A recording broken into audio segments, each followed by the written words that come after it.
السلام علیکم. څنګه تاسو ته معلومه ده په کورمې سیمې کې په کورمې کې د شیا او د سني هر وخت جګړې وي، فسادات وي، لنجې وي، کونجې وي.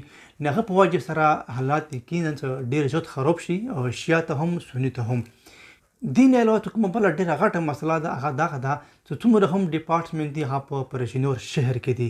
پرچینور شهر کې یقینا دغه سرکاري خلکو ته ډېره زیاته خطره ده. د دې ثبوتونه هم شته چې څنګه په تیر وختو کې شیګونو پرچینور کې په مخکې کوم پولیټیکل ایجنټ وو چې هغه باندې هم ډازې کړې وي چې هغه زخمي شو، ورسره بیا ای پی ای باندې هم ډازې کړې وي چې هغه نامه وه مسعود رحمان خټک، هغه بیا کې شهید شو. نو دا کوم سرکاري کسان دي چې په پرچینور کې کله پولیټیکل محفوظ نه ده، ای پی ای محفوظ نه ده، نو بیا خو یو عام سړی بالکل محفوظ نه ده. نو چې کوم غټ ډیپارټمنټ دي په هغه پرچینور سیټي کې دي، پرچینور شهر کې دي، نو دې وجې نه اهلسنت قوم نشي کولی چې سنټرل کرم نه یا لوئر کرم نه بار چې ویلې چې لیارې محفوظ نه دي، پرچینور سیټي محفوظ نه ده.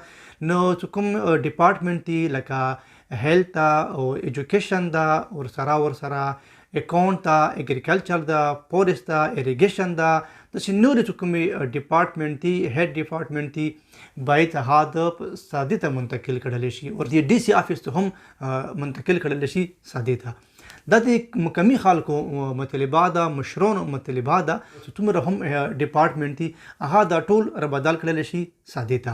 ښه خبره دغه ده چې هغه باندې خرچه هم ډېره نه رسي. مقامي خلکو تر مخه چې په سادې کې تقریبا ډېر زیات بلډینګونه آفیس تیار جوړ دي، تقریبا ډي سي دپاره هم آفیس تیار جوړ ده، چې کوم ایجوکیشن ده هغه دپاره هم جوړ ده، اکاونټ دپاره هم تیار آفیس جوړ ده، داسې کومې نورې محکمې دي هغو دپاره هم تیار ډیپارټمنټ جوړ دي. خو صرف دومره وکړي چې هغه خلک دې نه پرچینور منتقل شي سادې ته. بیلې څه ساده بالکل مین سنټر ده، هغه د سنټرل کرم دپاره هم ډېره سونه ده، تاک دپاره لوئر کرم دپاره هم ډېره سونه ده، او ورسره چې کوم پرچینور دغه دپاره هم ډېره سونه ده چې هغه ډېر ایزیلي مطلب د دې ته راتللی شي، څه مشکل ورکې نشته. حکومت نه دا مطالبه ده چې پرچینور بالکل محفوظ نه ده. دغه سرکاري خلکو دپاره ویلې څه تېرې ځلې هم پولیټیکل ایجنټ باندې هم ډازې شوي وي چې هغه زخمي شو، او ای پی ای باندې هم ډازې شوي وي چې هغه کې شهید شو. تاسو خپله سوچ وکړئ چې کله پرچینور سیټي کې پرچینور شهر کې یو پولیټیکل ایجنټ محفوظ نه ده، ای پی ای محفوظ نه ده، بیا عام سړی خو بالکل محفوظ نه ده. اوس هم بار ډي سي ته باقاعده دمکې میلویږي، ټلیفونونه ورته کېږي، هغه په خلاف باندې باقاعده کمپین کېږي. نو پکار ده حکومت ته پکار ده چې زر تر زره د ډي سي آفیس، ایجوکیشن، اکاونټ، اګریګیشن، فورسټ، اګریکلچر، داسې نورې چې کومې محکمې دي، ډیپارټمنټ دي، دفتر دي، هیډ آفیس دي، هغه باید سادې ته منتقل کړلی شي. دا د اهلسنت مقامي خلکو مطالبه ده، پخه مطالبه ده چې دا د ربدل منتقل کړلی شي سادې ته. سدا داسې ځای ده چې دې کې یو خو تقریبا موسم هر ټایم ښه وي، لکه واورې نه کېږي، ډېر سخت ساړه نه وي. اول خبره خو دغه ده. دې سره ساده یو داسې ځای ده چې دا اردرو دپاره ډېره سونه ده، سنټرل کرم خلکو دپاره هم ډېره سونه ده، لوئر دپاره هم ډېره سونه ده، د افر د خلکو دپاره هم ډېره سونه ده، او بل محفوظه ده، ساده محفوظه هم ده.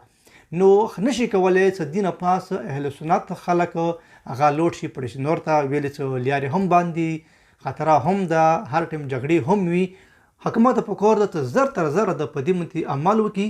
دا د اهلسنت د مقامي خلکو مقامي مشرانو مطالبه ده چې کوم ډیپارټمنټ دي په پرچینور سیټي کې هغه د منتقل کړلی شي سادې ته.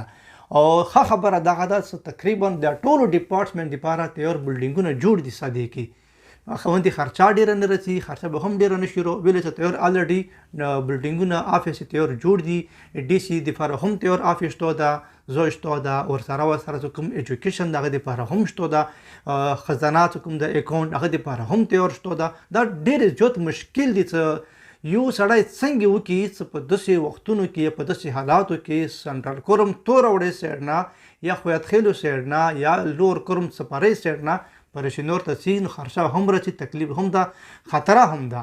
نو باید د دې مقامي خلکو مطالبه ده، ښه قوي مطالبه ده چې کوم دا ډیپارټمنټ دي، ایجوکیشن ده، اګریکلچر ده، داسې نورو چې کوم دي ورسره ډي سي ده، اکاونټ ده، دا د ټول آفیسي سادې ته منتقل کړلی شي.